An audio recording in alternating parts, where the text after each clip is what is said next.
Dans un monde où la question de la mort est souvent taboue, où vivre un deuil signifie encore être jugé, provoquer de la gêne, de l'incompréhension, quand ce n'est pas de la pitié, la grande question est celle-ci.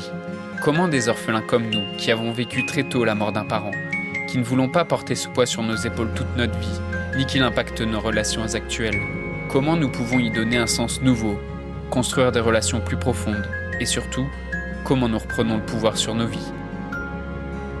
Mon nom est Johan, et bienvenue chez les Orphelins Résilients. Salut à toi, je voulais commencer par t'adresser mes meilleurs vœux pour cette nouvelle année 2024. Et je sais que pour certains d'entre vous qui écoutent le podcast, cette nouvelle année, c'est aussi une année où malheureusement, si vous venez de perdre un parent, c'est peut-être la première année que vous fêtez sans votre père ou sans votre mère. Donc je sais que cette nouvelle année, ça peut être un moment difficile. Et si ça fait plusieurs années que vous avez perdu votre père ou votre mère, c'est peut-être aussi simplement une année de plus que vous ne vivrez pas avec votre père ou avec votre mère.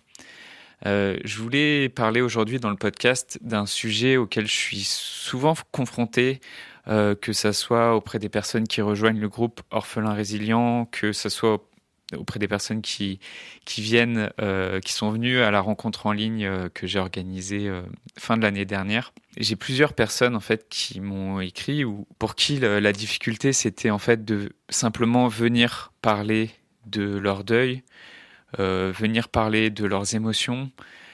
C'était quelque chose qui leur faisait peur, qu'ils n'osaient pas faire et ils n'osaient pas non plus venir à la rencontre parce que ouvrir leur micro, ouvrir leur caméra, c'est quelque chose qui leur faisait peur. La première chose, c'est que c'est normal en fait d'avoir ce manque de confiance en soi, d'avoir ces peurs par rapport à ce qui pourrait se passer autant d'un point de vue émotionnel que d'un point de vue relationnel.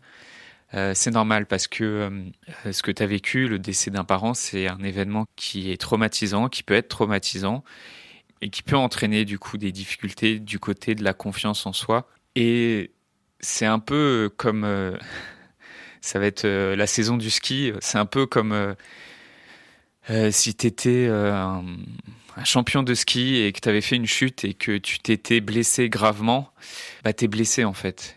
On va pas te dire tout de suite de remonter sur des skis et de faire des sauts à ski parce que c'est quelque chose, parce que t'es blessé et que c'est quelque chose qui pourrait même te mettre en danger, qui pourrait te faire peur. Et c'est normal que ça te fasse peur. Mais pour autant, ça veut pas dire qu'il y a rien à faire par rapport à ce manque de confiance en soi. Pour continuer avec l'analogie sur le ski, une personne qui vient de se blesser à ski, qui a pas envie de reprendre, elle va devoir faire de la rééducation. Pour la confiance en soi, c'est pareil. En fait, il y a plein de façons pour regagner de la confiance en soi, que ce soit d'un point de vue psychologique, de pouvoir mettre ton attention sur les succès antérieurs que tu as pu avoir. Ça peut être aussi simplement en voyant le parcours d'autres personnes qui ont vécu les mêmes épreuves que toi. Et c'est pour ça que je fais ce podcast. C'est aussi pour te partager mon parcours, pour te partager le parcours de d'autres clients, d'autres clientes que j'ai accompagnés, d'autres orphelins et orphelines qui sont connus et qui ont réussi aussi à transformer cette épreuve. Pour reconstruire cette confiance en soi, c'est possible aussi simplement si l'épreuve te semble trop difficile de venir en parler en visio avec moi ou de venir à une rencontre, la solution, ça peut être des fois de faire des petits pas. Ça va être par exemple commencer par en parler à l'écrit sur Instagram, sur Messenger, puis de message écrit en message écrit, faire des messages vocaux, puis de messages vocaux, on prend un appel, puis d'un appel, ensuite on met la caméra, etc. Ça peut être aussi de venir à une rencontre, mais de ne pas intervenir dans cette rencontre ou de ne pas mettre la caméra. Toutes ces petites choses, quand c'est possible de mettre tout ça en place, je le fais avec plaisir. Il y a aussi la possibilité de visualiser, en fait, quand il y a quelque chose qui te semble trop difficile. Une des solutions, c'est d'utiliser la visualisation. C'est quelque chose pour les personnes que j'accompagne, pour les personnes qui sont venues aussi aux rencontres que j'ai organisées. Je pense que tu as dû le voir, c'est la visualisation, c'est quelque chose que j'utilise beaucoup.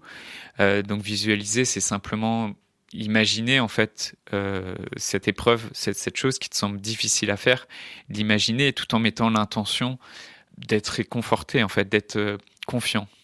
Je me rends compte que la visualisation, c'est quelque chose qui n'est pas forcément facile à expliquer, c'est plutôt quelque chose qu'il s'agit de vivre. Donc si c'est quelque chose que tu aimerais essayer, ça me fera plaisir de justement qu'on prenne un moment ensemble pour en parler, pour parler de ton deuil. Donc simplement, si t'as envie de prendre un thé avec moi, qu'on prenne 15 minutes ensemble, que tu écoutes ce podcast et que on n'a pas déjà eu l'occasion de se rencontrer, je te propose simplement de prendre un rendez-vous avec moi, qu'on prenne 15 minutes au téléphone ou en visio.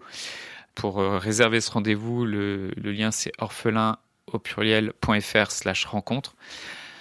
Mais donc, il y a plein de solutions pour travailler sur cette confiance en soi, pour t'aider à la développer. Mais simplement, il y a une chose que je voudrais t'aider à comprendre, c'est que même toutes ces choses que je peux t'aider à mettre en place, à la fin, c'est à toi de faire le saut. À la fin, c'est à toi de décider d'avoir envie de le faire et c'est à toi de faire le saut. Et ce saut, c'est normal que ça te fasse peur. Tu as vécu une blessure, tu as vécu un traumatisme, donc c'est normal que ça te fasse peur et que ça t'inquiète. Et en même temps, personne ne peut le faire à ta place, ce saut. Et je crois sincèrement que les plus grandes joies que j'ai eues, ça a été des moments où j'ai dépassé mes peurs. J'espère que ce podcast pourra t'aider justement cette année aussi à dépasser ces peurs que tu as peut-être, à venir en parler avec moi, que ce soit à travers un appel rencontre. Pour le réserver, le lien c'est orphelin.fr/rencontre, ou à l'occasion d'une autre rencontre, ou simplement si pour toi c'est encore difficile d'en parler de vive voix, simplement venir m'écrire un petit mail à johan@orphelin.fr ou sur Instagram et Messenger, tu trouveras tout ce qu'il faut pour m'envoyer un petit message. Sachant que je suis beaucoup plus réactif auprès des personnes qui décident de prendre le temps de prendre un rendez-vous au téléphone avec moi sur Instagram et Facebook. Malheureusement, j'ai aussi beaucoup de notifications, donc j'essaye de répondre quand je peux, mais ça peut prendre un peu plus de temps.